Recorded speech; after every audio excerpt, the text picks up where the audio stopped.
Hi, I'm Wiley Combs, editor-in-chief of News from Nowhere, and this is our series of video interviews for This is Laramie.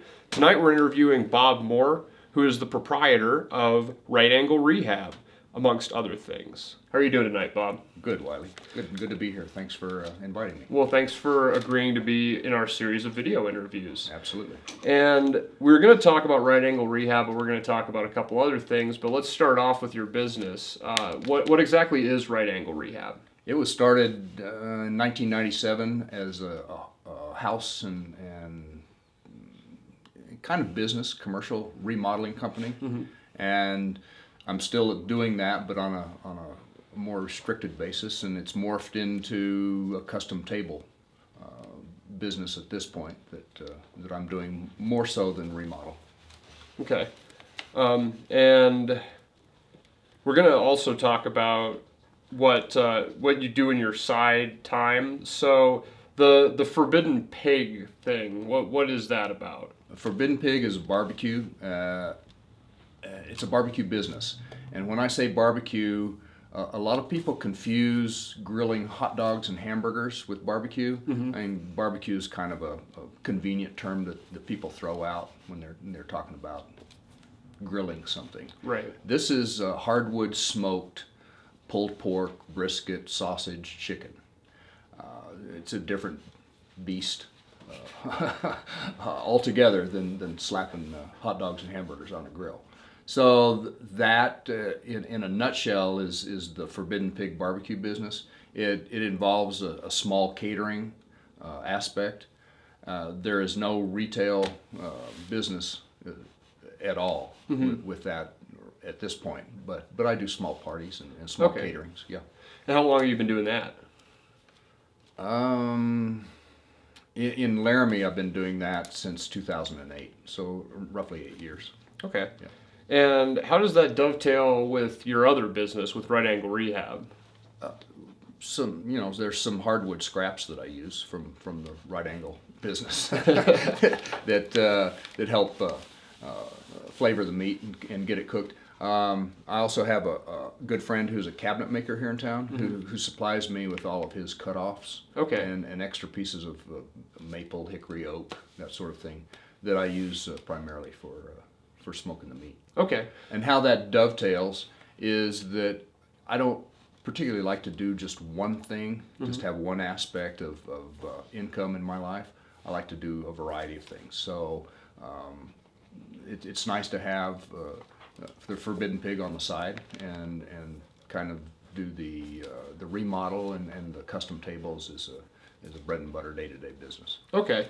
So with that in mind, the day-to-day bread and butter business, and you said that it's kind of morphed. Mm-hmm. What was your initial idea when you started this business in 1997? What sort of special services did you want to offer? Do you do anything that would be different from other remodeling or, I guess, construction trades? Not a whole lot different. My sister and I started the business together, and then she moved on several years later, and I kept it up. And when we put the business together, we bought several houses and a piece of property over on the west side that where we could put these houses on new foundations, completely gut them, and make a new house out of them essentially. So we started the business with that aspect in mind of remodel, and then when she left the business and I kept going. I kept it to a fairly small scale, something that I could handle either by myself or with just a handful of employees at the time. Commercial and residential small job remodeling, mostly kitchens and baths and residential, but I did some commercial stuff downtown as well. Okay. And this isn't the only thing you've done in Laramie. How long have you been here in town? This time around, I've been back for 24 years since. Or make that 22 years, since 1994. Mm-hmm. I was born here in 1952, been in and out of town my whole life. I had grandparents who lived here at the time. I still have cousins who live here. And Laramie's always been a place that I call home and come back to. But I've also enjoyed living in a variety of other places around the country. Can you give us some examples? Grew up in the South, graduated from high school in Memphis, Tennessee, and then went to New England to go to college for a couple of years. Lived in South Texas for 12 years, traveled around, lived in Virginia for a short period of time, done some work for some folks in California and lived there for 6 months or so. So, not always content to be in one place until now, until you get older. It's nice to put down roots finally. Fair. Well, so what was it that brought you back to Laramie? My kids. My first wife and I had separated, and she brought our kids back here because she was born and raised here as well. And so at that point, we were living in South Texas. I spent a couple more years down there, and then finally moved back to Laramie to be closer to my kids. And are there any other projects or jobs that you've had here in town since 1994 that you'd like to talk about? When I came back, I worked for Archon Incorporated to start out with. And then I started Right Angle Rehab. Okay. About 4 years after that. Is there anything else that you do around town other than Forbidden Pig and Right Angle Rehab? I have an avocation as well as two vocations. I'm a DJ on KOCA radio here in Laramie, 2 nights a week, Mondays and Thursdays from 6 to 9. Monday is a variety music show for 3 hours called the Highway 30 Ramble. And Thursday nights is strictly blues. It's Big Hollow Blues from 6 to 9. And for those of our viewers who aren't familiar with KOCA, can you give us a quick rundown of what that radio station is about? It was started and continues to be primarily for the Spanish-speaking audience in Laramie, and it's run that way, always has been. But they have always included people who don't speak Spanish in part of their programming, and allowed people from the community to do their own programs. And what is the spot on the dial where people can find that? Absolutely, 93.5 FM. 93.5 FM, and you've got your show on Mondays starting when? 6. 6, and Thursdays at 6. Also yep. at 6. For 3 okay. hours, yep. And in your time doing that, how long have you been doing that? I guess a good question. Pretty much since the radio station went on the air in, when was that? 2003, somewhere around there. Yep. What draws you to that? When I went to college in New Hampshire, there was a small closed-circuit radio station on campus that primarily served the dorms.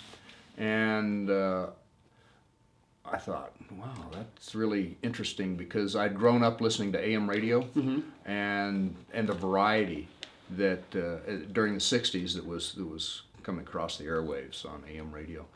And I thought, well, give it a shot, see where that takes me. So I've always been interested in radio from a listener standpoint, and that just drove me toward doing my own programs. And is that kind of the way that you fell into the Right Angle Rehab as well? I assume that, or were you always kind of a handy guy? Yeah, genetically speaking, I've had an interest. One of my grandfathers was a carpenter on the side, and so I had a natural ability in that regard to use tools and come up with ideas and carry them through. Are there any particularly proud accomplishments that you've achieved with Right Angle Rehab? Yeah, my partner, Susan Moldenhauer, who's the director of the University Art Museum, she and I built our own house 8 years ago. It's a straw bale house, and one of the few in the county. And to let people know in a general way about straw bale, it's not used as structural material. It's wall infill, and it's straw bales have plaster and stucco coatings inside and out. Put up around a timber frame. Oh, okay. Post and beam is what our house is. So that's the apple of my construction eye, so to speak. And that straw bale construction, does it make the walls any thick? I don't know anything about this. Does this make the walls really thick or what? The bale size that we used and the way we put them, stood them up, we have 14-inch walls 14-inch thick walls. So the insulating value of a straw bale house, and depending on the window size and various other factors, how well it's built, you achieve like an R45 to R50 value in the walls, where a standard 2x6 construction like this wall here is half of that or less. Okay. So can be a more efficient building. We have a lot of passive solar by virtue of the way the house is sited and built, coming in the big windows. So yeah, we built it with that in mind to be as green as possible. All right. So given the circumstances of where the house is sited and what we have to use for supplemental heat and that sort of right. thing. So is that kind of the angle that you give with Right Angle? Is that it's more green construction, or is this just custom order, or kind of fit to what you want to do? How does that work out? Well, people have called me, saying, I need to have my bathroom remodeled, or my kitchen remodeled, or this space downtown remodeled for a client. And so that what they're looking for is somebody to achieve their vision and what they want done in a house. A lot of times they ask me questions about, should we do it this way or that, or what do you think of the color scheme?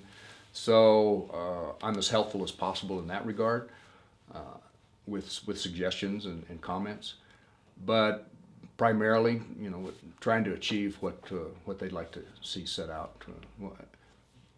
Given what their budget might be, there are all kinds of factors when you're talking about construction and remodel. Okay. Involved. So if somebody wanted to get a hold of you for that, how would they do so?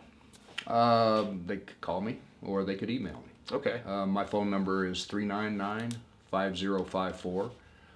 My email address is Dr. Robert.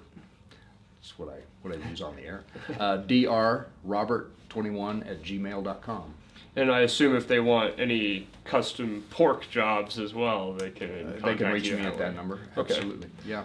And I just have one final question for you, which is, what are some of your favorite things to do around town when you're not practicing your vocations or your avocation? Well, the avocation fits in with that because there's a lot of live music, a lot of really good musicians around town that we like to go out and see what they have to offer musically. And it's always a good time. We know a lot of people in the community and have a good time with them as well. There's some traveling that we do to blues festivals in the region, in Colorado. That's always a great time as well. Some other music fests like the High Water Hoedown over in Saratoga. That's coming up the first part of June. The Greeley Blues Jam and Blues from the Top in Colorado are two outstanding small blues festivals. So yeah, our summer gets pretty full. And being a music aficionado, that can happen. Right. And then the kids and the grandkids tend to come back during the summer around Jubilee days. So. Oh, okay. Yeah. All right. Well, thank you very much for taking the time to talk to us, Dr. Bob. Yep. I have one additional comment here. All right. As far as my custom tables are concerned, there are 3 tables out in the community right now. One of them is in the left-hand front entry of Chalk and Cheese. Okay. The other one is in the showroom inside the window at Nate Heinke's Rifle Maker. There at Ivinson and 2nd. Okay. And the third table is up in the lobby at American National Bank. Oh, all right. So there are 3 examples of what I do with fine woodworking and repurposing materials to make tables. All right. Well, thank you very much, Bob. Hey, you're welcome. Thanks, Wiley. Yeah, no problem. Once again, I'm Wiley Combs, Editor-in-Chief of News from Nowhere. We've been talking with Bob Moore, who is a man of many talents. He runs Right Angle Rehab. He also offers Forbidden Pig, which is some fine barbecue. If you want to hear him on the air on KOCA, tune in to 93.5 Mondays and Thursdays at 6 p.m. And if you want to see his work, you can look at his custom tables at Chalk and Cheese, Nate Heineke's Rifle Maker Shop, and American National Bank. Thank you for joining us, and this is Laramie.